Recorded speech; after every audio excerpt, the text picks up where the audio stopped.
আসসালামু আলাইকুম। জি, আমি ডাক্তার মীর শহীদুল ইসলাম। যে আলোচনা করব সাইনোসাইটিসের উপর। অনেক রোগীতে আমাদের কাছে এসে বলে, স্যার আমার সাইনাস হয়েছে, আমার সাইনাস আছে, আমার সাইনাসে প্রবলেম আছে। এই প্রবলেম কথাটা বলে না, ডাইরেক্ট বলে আমার সাইনাস আছে। আসলে সাইনাস তো আমারও আছে। হ্যাঁ, এভরিবডি হ্যাজ সাইনাস। প্রত্যেক মানুষেরই সাইনাস আছে। এই সাইনাসে যখন ব্যাকটেরিয়া, ভাইরাস এগুলো দিয়ে যখন ইনফেকশন হয়, তখন এটাকে আমরা চিকিৎসা বিজ্ঞানের ভাষায় সাইনোসাইটিস বলে থাকি। আমি আসছি সাইনোসাইটিসের বিস্তারিত ডিসক্রিপশন দেওয়ার জন্য। তো সাইনাসের একটু ডিসক্রিপশন দেই। সাইনাস কোথায় কোথায় আছে। আমাদের এই উপরে অংশে একটা সাইনাস আছে, এটারে ম্যাক্সিলারি সাইনাস বলি। হ্যাঁ, ইথোময়েড সাইনাস বলি, ম্যান্ডিবুলার সাইনাস। হ্যাঁ,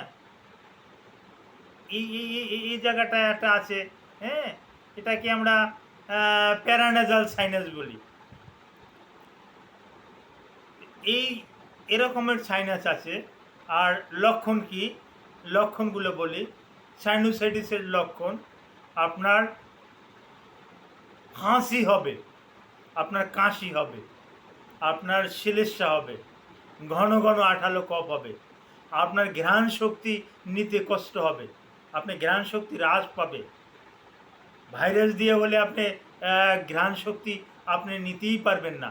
বিশেষ করে করোনাকালীন সময় দেখা গেছে যে কারো যদি করোনা হয়েছে, তাহলে সে কিন্তু ওই কোভিড-19 পজিটিভ, সে কিন্তু ঘ্রাণ শক্তি তার লোপ পেয়ে গেছে। হ্যাঁ, তো এগুলোই সাইনোসাইটিসের লক্ষণ। হ্যাঁ, তারপর আসে এটাকে আমরা আরও একটা বলি ন্যাজো ন্যাজোরাইনাইটিস নামেও পরিচিত। সাইনোসাইটিসটা কি, ন্যাজো, আমরা চিকিৎসকরা একটু স্ট্যান্ডার্ড ধরনের ভাষায় বলি ন্যাজোরাইনাইটিস।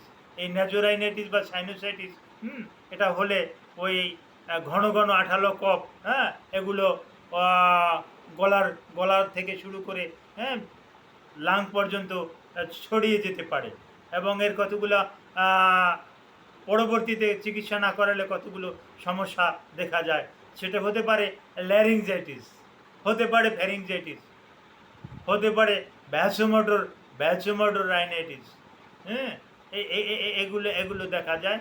অনেক অনেক সময় আরও বেশ কিছু নিউমোনিয়া সহ আরও অনেক সমস্যা এই রাইনাইটিস থেকে শুরু করে এগুলো হয়ে যায় যখন ব্যাকটেরিয়াটা সর্বত্র ছড়িয়ে পড়ে।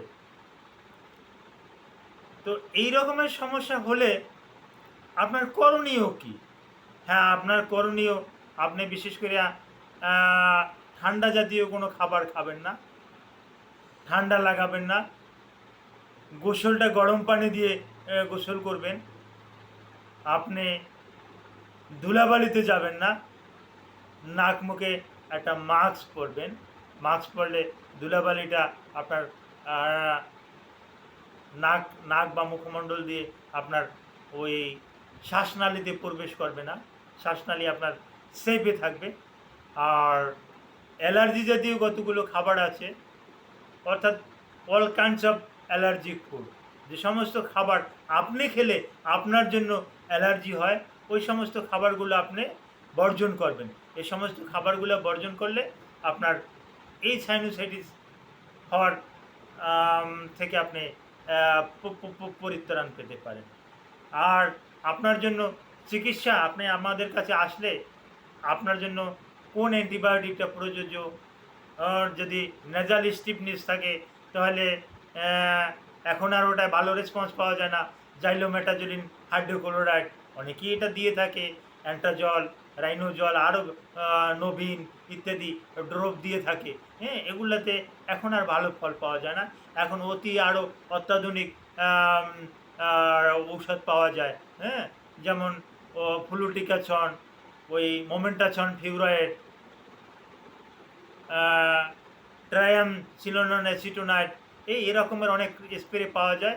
এগুলো আপনার শরীরের জন্য কোনটা উপকারী এটা আমরা চিন্তাভাবনা করে আপনাকে সাজেস্ট করব। এগুলো যদি আপনি ব্যবহার করেন সম্পূর্ণরূপে আপনি এই সাইনোসাইটিস থেকে আপনি ভালো হয়ে যাবেন। আর সাইনোসাইটিস হলে কিন্তু একেবারে পুরো আর কি এই মাথা টাথা এই কপাল টপাল এগুলো নিয়ে কিন্তু প্রচণ্ড একটা ব্যথা থাকে, মনে হবে যেন মাইগ্রেন। আসলে মাইগ্রেন না, মাইগ্রেনের অর্থ হলো আধ কপালি ব্যথা। আমি এখন যেখানে হাত দিয়ে ধরলাম, হ্যাঁ, এই এই এর বাম দিকে হতে পারে অথবা এটা ডান দিকে হতে পারে। আধ কপালি ব্যথা, মাইগ্রেন অর্থই আধ কপালি ব্যথা। হ্যাঁ, এবং এটা বমি টমি হলে আবার অনেক সময় এটা এমনি এমনি সেরে যায়। হ্যাঁ, কিন্তু সাইনোসাইটিসের ব্যথা পুরো এই নাক মুখ জুড়ে আর কি এটা একটা প্রচণ্ড ধরনের একটা চাপা ব্যথা থাকে। হ্যাঁ, অনেকে নাক বন্ধ হয়ে যাওয়াতে হাঁ করে শ্বাস করে, যার পরিপ্রেক্ষিতে শ্বাসনালী শুকিয়ে যায়। হ্যাঁ, ওই রাতে ঘুমাতে পারে না, এরকমের সমস্যা নিয়েই আমাদের কাছে আসে। জি, ধন্যবাদ।